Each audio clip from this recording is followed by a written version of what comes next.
ஹல்லேலூயா. எல்லாரும் மகிழ்ச்சியா இருக்கீங்க நான் விசுவாசிக்கிறேன். ஏன்னா ஏசப்பா என்னோடு இருக்காங்க. ஆமென். ஏசப்பா நம்மளோட இருக்காங்க. நிச்சயத்தோட அப்படியே கண்களை மூடி அவரை துதித்து பாடி வாழ்த்தி அவரை மகிமைப்படுத்தலாமா? ஏசப்பா எங்க மத்தியில் இருக்கிறதுக்காக நன்றி ஏசப்பா. அவர் செய்த நன்மைகள் ஆயிரம் ஆயிரம் சொல்லி தீர்க்கவே முடியாது. நன்றியே நன்றி ஏசப்பா. அவர் நடத்தி வந்த பாதையில நினைத்து பாருங்க. ஏசப்பா இன்னும் நடத்த வல்லவரா இருக்கீங்களே, நன்றி ஏசப்பா.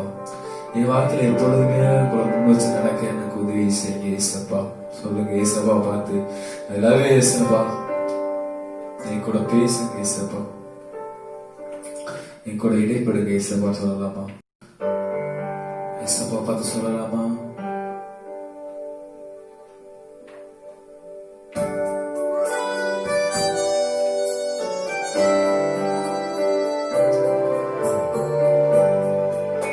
டாடி எங்க கூட இருக்கீங்க, அதுக்காக நன்றி ஏசப்பா. நடத்தி வந்த பாதைகளை நினைக்கும் போதெல்லாம் கண்ணீரோடு நன்றி சொல்லி துதிக்கிறேனையா.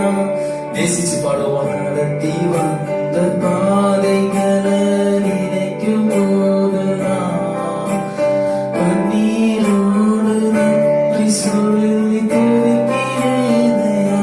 ஏசப்பா அன்பு பெரியது, இரக்கம் பெரியது, கிருபை பெரியது, தயவு பெரியது. ஏசப்பா அன்பு பெரியது, இரக்கம் பெரியது, கிருபை பெரியது, தயவு பெரியது. நடத்தி வந்த பாதைகளை நினைச்சு நன்றி சொல்லி இனிமேல் நடந்து போற தேவனுக்காக துதிக்கிறேனையா. நடத்தி வந்த பாதைகளை நினைக்கும் போதெல்லாம் கண்ணீரோடு நன்றி சொல்லி துதிக்கிறேனையா. ஏசப்பா அன்பு பெரியது, ருசிச்சு பாடமா. இரக்கம் பெரியது, கிருபை பெரியது, தயவு பெரியது. ஏசப்பா அன்பு பெரியது, இரக்கம் பெரியது, கிருபை பெரியது, உங்க தயவு பெரியது. பாவியாக இருந்த நம்ம தேடி வந்து அவருடைய நேசத்தை காமிச்சார். பாத்தீங்களா? அங்க இருக்க நேசப்பா நம்மளுடைய திருப்பி அதே நேசத்தை எதிர்பார்க்கிறாங்க. திருப்பி ஏசப்பா ஏசப்பா உங்களை நேசிக்கிற ஏசப்பா சொல்லுங்க. காவியன் மீது எரிந்த அன்பு ஒன்றும் புரியலையே, சித்தமன் மீது வைத்திட்ட பின்னோ ஆள தெரியலையே. காவியன் மீது எரிந்த அன்பு ஒன்றும் புரியலையே, சித்தமன் மீது வைத்திட்ட பின்னோ ஆள தெரியலையே. தேவனே ஜீவனே, தேவனே ஜீவனே, இயேசுவே வழி சத்தியமே. தேவனே ஜீவனே, இயேசுவே அவர் மாத்திரம்தான் வழி நம்மளுக்கு. பாவியின் மீது எரிந்த அன்பு ஒன்றும் புரியலையே, சித்தமன் மீது வைத்திட்ட பின்னோ ஆள தெரியலையே, இன்னும் ஆள தெரியலையே. நீங்க நினைச்சா ஆசீர்வாதம் என்ன மறந்தோம். டேடி எங்க போவேன், டேடி எங்கே போவேன்? நீங்க நினைச்சா ஆசீர்வாதம் என்ன மறந்தா எங்க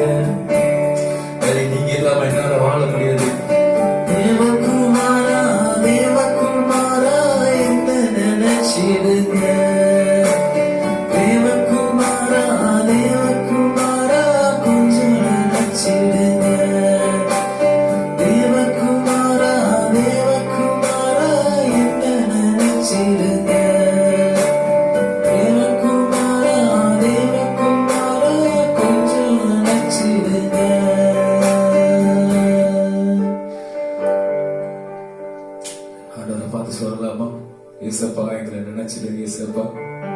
நீங்க மறந்தா நாங்க எங்க அப்பா போவோம்? எங்களுக்கு இருக்கிறது எல்லாமே நீங்க மாத்திரதான் ஏசப்பா. அப்பா அர்ப்பணிக்கலாம் ஏசப்பாட்ட. என் வாழ்க்கையை உங்க சமூகத்துல அர்ப்பணிக்கிறேன் ஏசப்பா. நீங்க எடுத்து பயன்படுத்துங்க. உங்களோடு உறவாடுற அந்த அனுபவம் எனக்கு இருக்கணும் ஏசப்பா. நீங்க என்ன நினைக்கணும், நான் உங்களை நினைக்கணும். நீங்க எனக்குள்ள இருக்கிற மாதிரி நான் உங்களுக்குள்ள வரணும் ஏசப்பா. நீங்க நேசிக்கிற மாதிரி நான் உங்களை நேசிக்கணும். நீங்க நினைச்சா ஆசீர்வாதம் தான். நம்மளுக்கு கிடைத்த ஆசீர்வாதம் என்ன தெரியுமா? பெரிய ஆசீர்வாதம் ஏசப்பா மாத்திரம்தான். ஏசப்பா கிடைச்சிருக்காருன்ட்டு அவ்வளவு சந்தோஷப்படணுங்க.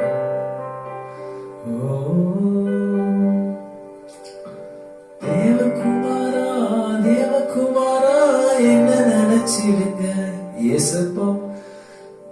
தேவகுமாரா தேவகுமாரா கொஞ்சம் நினைச்சிருங்க. உங்களை மறக்காத தேவன், எப்பொழுது நம்ம கைவிடாத நேசர் நம்ம கூட இருக்கார். ஆமென். ஆண்டவரே, மீதியான பகுதியில நீங்க பொறுப்படுத்தி நடத்துங்க ஏசப்பா. எங்களோட பேசுங்க, ஆளுகை செய்யுங்க. இயேசு நாமத்தில் ஜெபிக்கிறோம் ஜீவனான நல்ல பிதாவே, ஆமென்.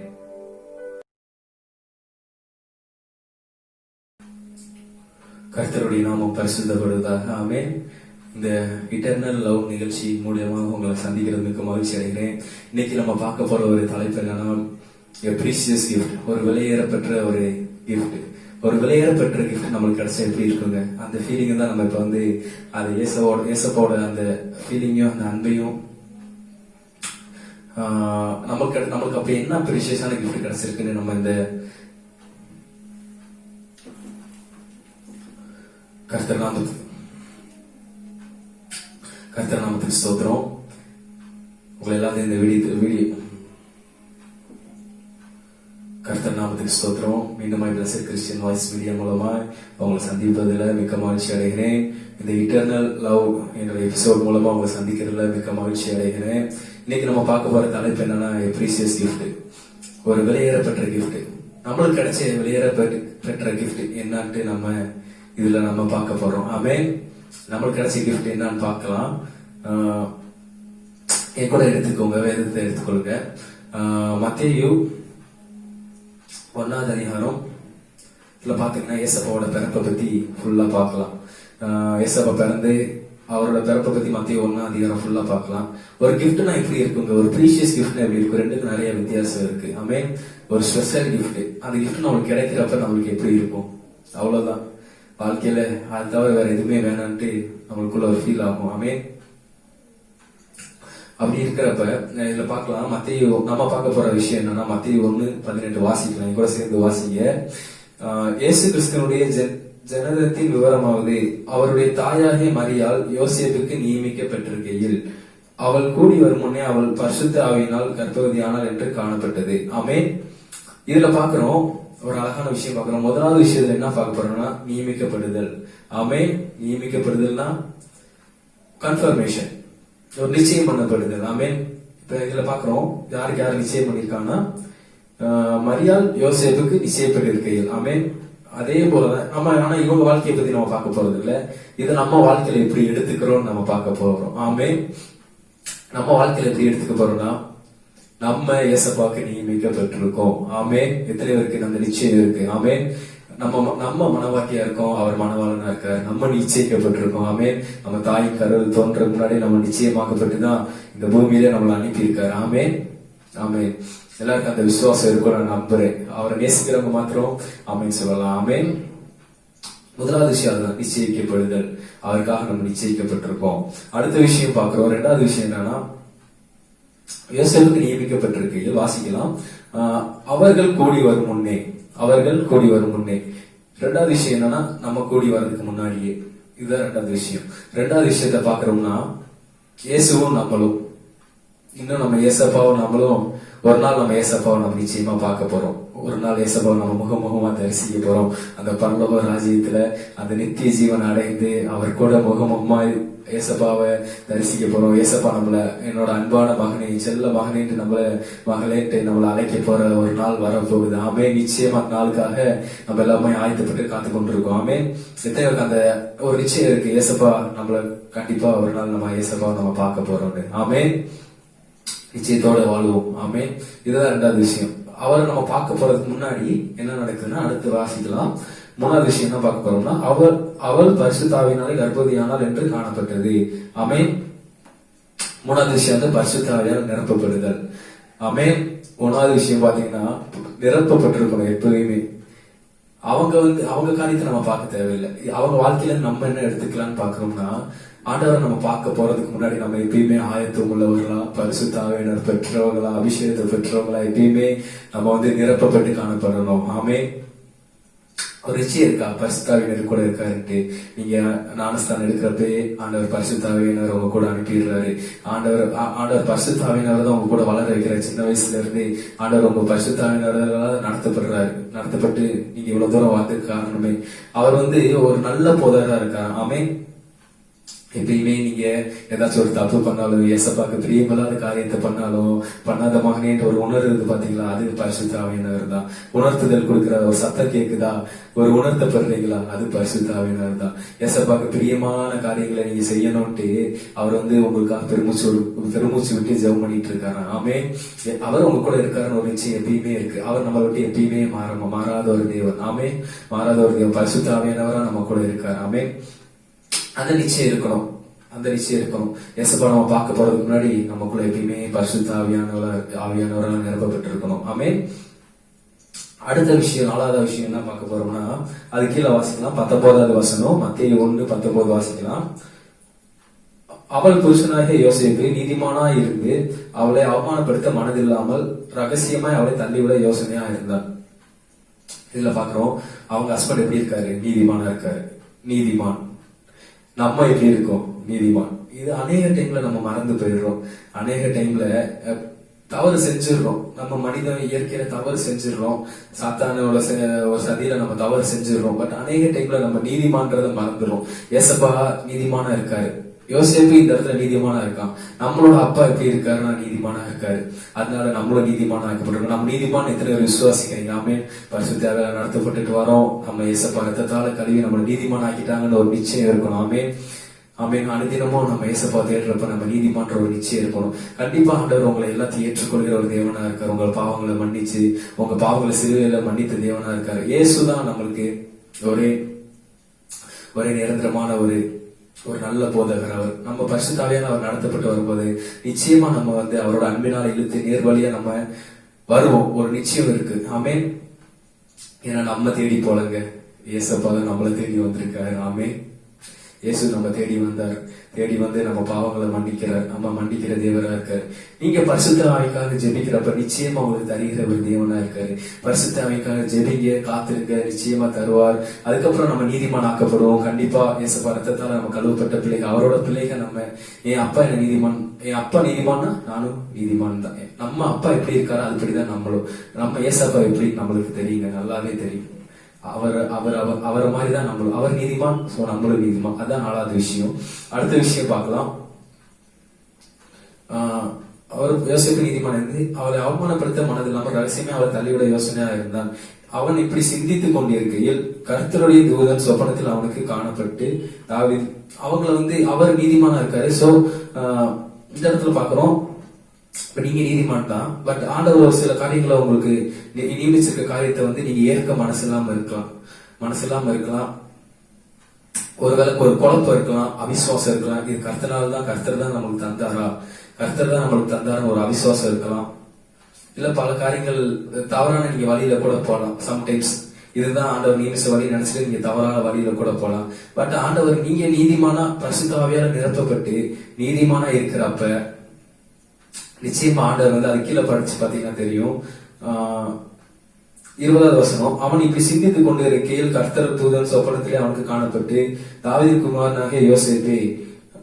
இந்த விஷயம் பாத்தீங்களா, நிச்சயமா நீங்க பரிசுத்தாவியான நிரப்பப்பட்டு நீதிமான ஆக்கப்பட்டு அவர் வழியில நீங்க நடந்துட்டு இருந்தீங்கன்னா உங்க வழி சம்டைம்ஸ் மாறலாம். நம்ம ஒரு பலவீனமான மனிதர்கள், நம்ம வழி சம்டைம்ஸ் மாறலாம், இல்ல அவிசுவாசமா இருக்கலாம், இயேசுவோட வழிகளை நம்ம புரிஞ்சுக்க முடியாம இருக்கலாம்.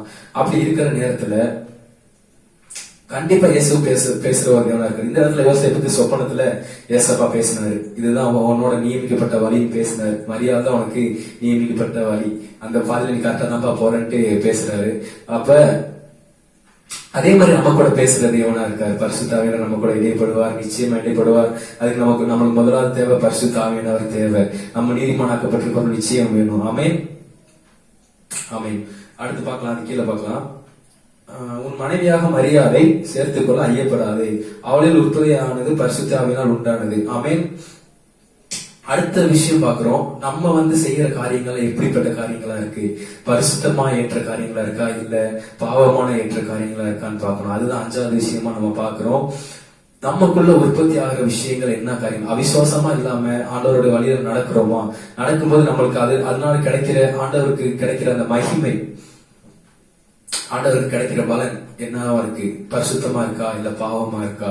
நம்ம கேட்கிற ஒவ்வொரு வார்த்தையிலும் தியானிக்கிற சிந்தைகளும் நிதானித்து பாருங்க. இந்த உலக பிரகாரமான ஆசீர்வாதங்களை நம்மளுக்கு கிடைக்கிறது ஆண்டவருக்கு மகிமை உள்ள காரியங்களை நம்ம பண்றோமா, இல்ல பாவமான காரியங்களை பண்றோமா, நம்ம செய்யற காரியங்கள் ஆண்டவர் மகிமை பெறுறாரான்னு பாக்கணும். ஆமென் ஆமென்.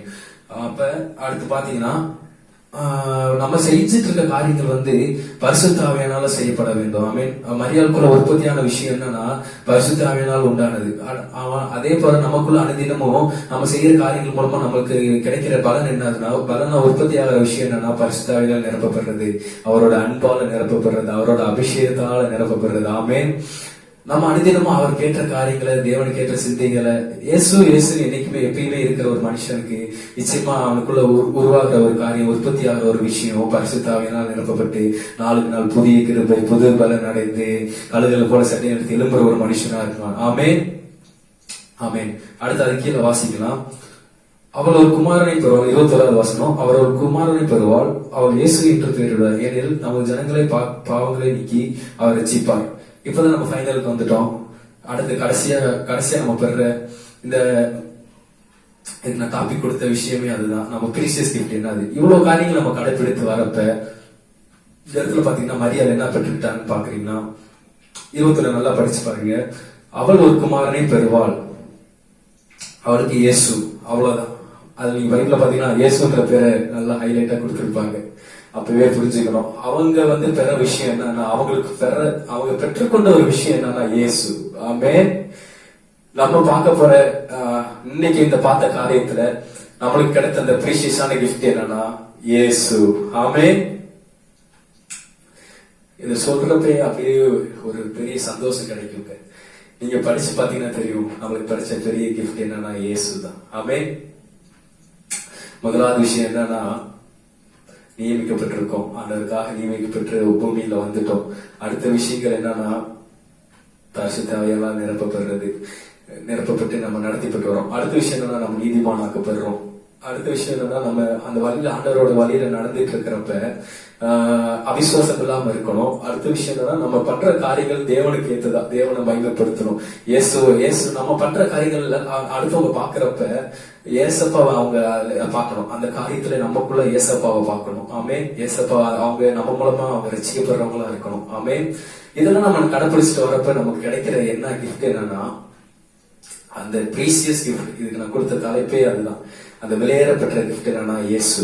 இந்த மரியாளுக்கு இயேசு கிடைச்சோன்னே அவங்க எப்படி ஃபீல் பண்றாங்க தெரியுமா? அவங்க ஃபீல் பண்றதை நம்ம பார்க்கலாமா? லூக்கா 1 எடுத்துக்கலாம், என் கூட சேர்ந்து எடுத்துக்கொள்ளுங்க. லூக்கா 1வது அதிகாரம் 46வது வசனத்தை வாசிச்சு பாருங்க. 46ல இருந்து 50 வரைக்கும் அது ஃபுல்லா நீங்க வாசிச்சீங்கன்னா தெரியும். அப்பொழுது மரியாளின் ஆத்மா கர்த்தரை மகிமைப்படுத்துகிறது. ஆமே, அவங்க ஆத்மா கர்த்தரை மகிமைப்படுத்துதான். இது வாசிக்கும் போது எனக்குள்ள ஒரு பெரிய சந்தோஷங்க, இனம் புரியாத ஒரு சந்தோஷம். ஏசப்பா எனக்கு பெரிய கிடைச்ச கிஃப்ட், ஏசப்பா எனக்கு கிடைச்ச கிஃப்ட்.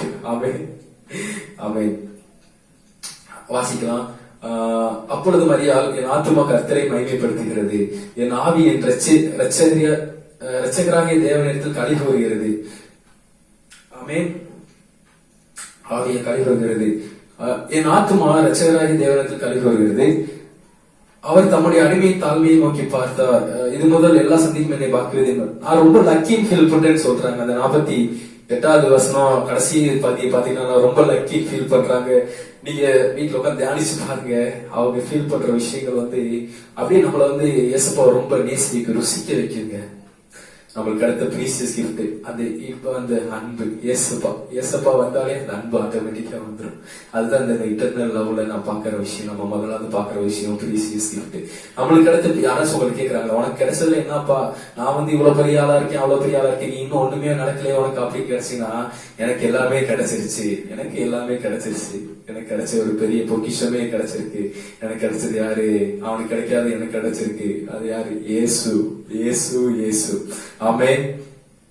இந்த வார்த்தை மூலமா கருத்து உங்களை ஆசீர்வதிக்கிட்டோம். நமக்கு அந்த கிஃப்டை என்னைக்குமே கைவிட்டக்கூடாது, மறந்துடக்கூடாது. அவருக்கு பிரியம் இல்லாம அந்த கிஃப்ட்டுக்கு பிரியம் இல்லாம நடந்துடக்கூடாது. ஏன்னா அது வெளியேற பெற்ற கிஃப்ட். நிறைய பேருக்கு கிடைக்காத கிஃப்ட் உங்களுக்கு கிடைச்சிருக்கு. அப்ப நீங்க எப்படி ஃபீல் பண்ணணும்னா, மரியாதை ஃபீல் பண்ற மாதிரி லூக்கா 1:46 வாசிச்சு பாத்தீங்கன்னா தெரியும். ரொம்ப லக்கியா ஃபீல் பண்றாங்க. ஆமென். அதை நீங்க வாசிங்க. ஆண்டவர் நிச்சயம் அவங்க கூட இடைப்படுவார். கர்த்தர் தாமே ஆசீர்வதிப்பாராக. அப்படியே கண்களை மூடி ஏசப்பாவை நோக்கி பார்க்கலாம். ஏசப்பா, நீங்க எங்களுக்கு கிடைத்த ப்ரீசியஸ் கிஃப்ட் ஏசப்பா. நீங்க தான் எங்களுக்கு கிடைச்ச ப்ரீசியஸ் கிஃப்ட் ஏசப்பா. அதுக்காக நன்றி ஏசப்பா. நன்றி ஏசப்பா. கிடைச்ச பெரிதான கிஃப்ட் ஏசப்பா. அப்பா, நாங்க அந்த கிஃப்ட பெற்ற மாட்டோம் ஏசப்பா. நீங்க தான் எங்களை தேடி வந்தீங்க. நாங்க மறந்த போது நீங்க எங்களை தேடி வந்தீங்க. லவ்வே ஏசப்பா. நீங்க நேசிச்ச மாதிரி நான் உங்களை நேசிக்கணும் ஏசப்பா. அவரை சொல்லலாமா ஏசப்பா, நீங்க நேசிச்ச மாதிரி நான் உங்களை நேசிக்கணும் ஏசப்பா.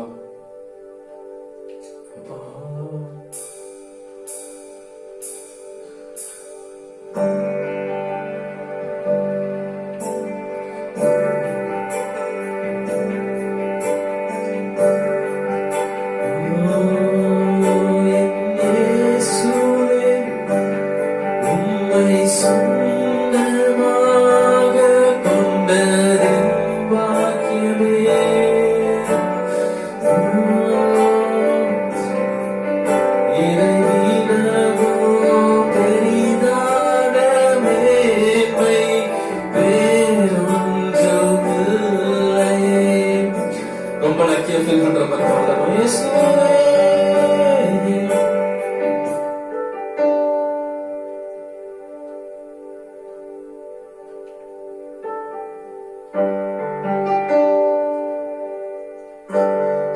ஏசப்பா, நாங்க உங்களை தேடி வந்து நீங்க எங்களை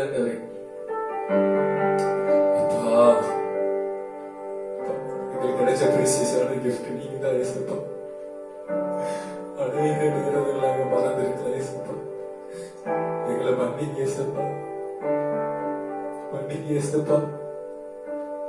இனிமேல நாங்க அந்த கிஃப்ட் நாங்க விட மாட்டோம் ஏசப்பா.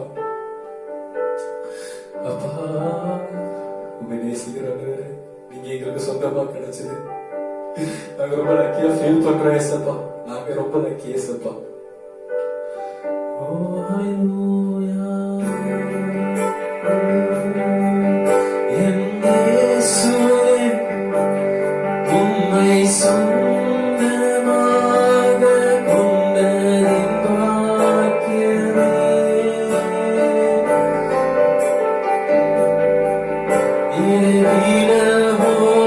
பெரிதான மேன்மை வேறொன்றும்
எங்களுக்குள்ள இருக்கீங்க. நாங்க வேற எது கொடுத்தும் கலங்க மாட்டோம். இந்த உலகத்தின் ஐஸ்வர்யங்கள் எது இருந்தாலும் இல்லைனாலும் எங்களுக்கு பரவாயில்ல இயேசப்பா.